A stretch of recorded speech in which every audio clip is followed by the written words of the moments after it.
अस्सलाम वालेकुम नाज़रीन, मैं हूं तूबा अंसारी और आप देख रहे हैं सियासत.pk। नाज़रीन, जब से पाकिस्तान बना है भारत के साथ हमारे तनाज़ात ख़त्म ही नहीं होते। हिंदू मुस्लिम फसादात और इलाकाई तनाज़ात की वजह से दोनों ममालिक में कभी अच्छे ताल्लुकात देखने को नहीं मिले। आज़ादी के वक्त से अब तक दोनों ममालिक में 4 बड़ी जंगें जबकि सैकड़ों सरहदी झड़पें हो चुकी हैं। दोनों ममालिक के दरमियान कशीदा ताल्लुकात को मामूल पर लाने के लिए बहुत कोशिशें की गई, मगर ताल्लुकात को बेहतर बनाने के लिए तमाम कोशिशें पै दर पे रोनमा होने वाले दहशत गर्दी के वाक़यात की नज़र होती गई। इन दहशत गर्दी के वाक़यात के पीछे कौन था, इसका जवाब दोनों ममालिक मांगते थे, लेकिन इस सवाल का जवाब एक साबिक भारतीय जासूस ने दिया है जिसका नाम डैनियल है। वो भारतीय पंजाब का रहने वाला है और माजी में भारतीय खुफिया एजेंसी रॉ के लिए पाकिस्तान में जासूसी करता रहा है।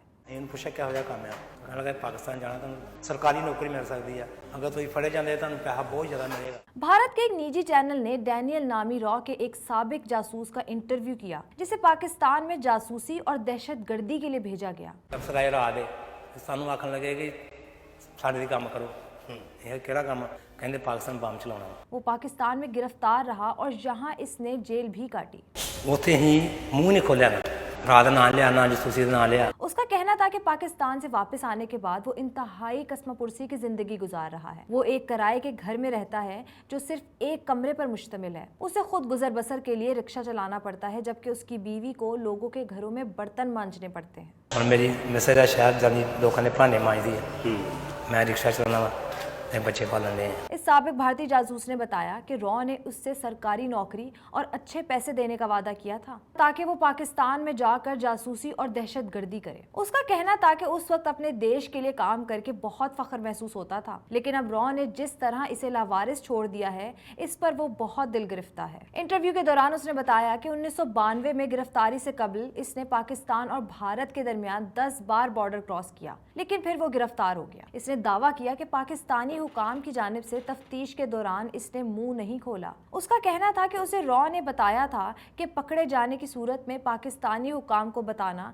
कि वो स्मगलर है या गलती से बॉर्डर क्रॉस कर पाकिस्तान आ गया है। भारतीय एजेंसी रॉ की जानिब से मिलने वाले मिशन के बारे में इसने खुलकर बताया कि उसे पाकिस्तान आर्मी के यूनिट, इनकी मूवमेंट वगैरह के बारे में मालूमात इकट्ठे करने का टास्क दिया जाता था। इसके लिए उसे पाकिस्तान रेलवे के टाइम टेबल की मालूमात भी भारत भेजनी होती थी। सानू भेज दे रहे हैं कि तुम जाके रेलवे टाइम टेबल लेके आओ, पुरानी फोटो लेके आओ। इसने दावा किया कि भारतीय खुफिया एजेंसी की जानिब से इन्हें कहा जाता था कि वो पाकिस्तान के सरकारी और गैर सरकारी अफराद को किसी तरह भारत ले आएं ताकि उन्हें भी रॉ के लिए काम करने पर राजी किया जा सके। डैनियल का कहना था कि भारतीय बॉर्डर सिक्योरिटी फोर्सेस उनसे मुकम्मल ताउन करती थीं। इसने अपना खुफिया कोड भी बताते हुए कहा, जब मैं कलाकार का कोड वर्ड इस्तेमाल करता तो बीएसएफ बिना कोई सवाल पूछे इसे बॉर्डर पार करने देती, क्योंकि इन्हें भी मालूम था कि मैं रॉ के लिए काम करता हूँ। तो वापस आना वा ते बीएसएफ नु साडा की हुंदा कौन कलाकार।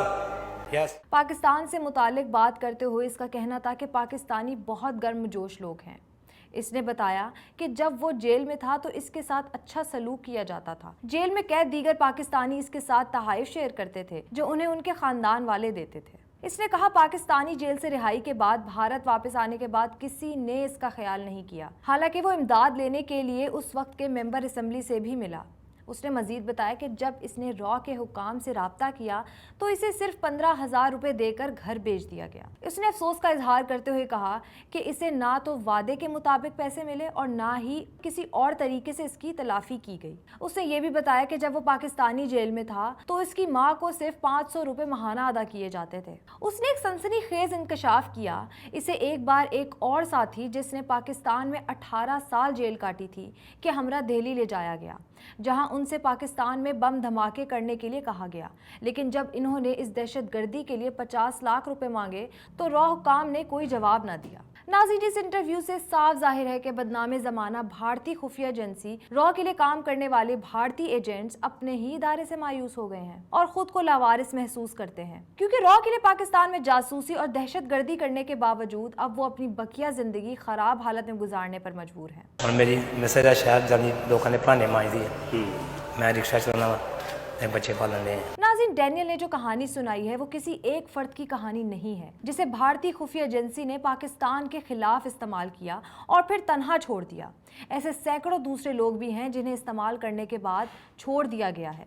इसी तरह की कहानियां भारतीय फौजी एहलकारों से भी सुनी जा सकती हैं जो इंतहाई ख़राब हालात, नाकिस खुराक, तिब्बी और दीगर सहूलियात के बगैर काम करने पर मजबूर हैं। डैनियल की जानिब से जिस तरह की बातें बताई गईं वो नाकाबिले तरदीद शवाहिद हैं जिनका वो बतौर गवाह आज भी मौजूद है। मगर सवाल ये है, क्या आलमी बरादरी भारत के इस किरदार को तस्लीम करते हुए कोई कार्रवाई करेगी?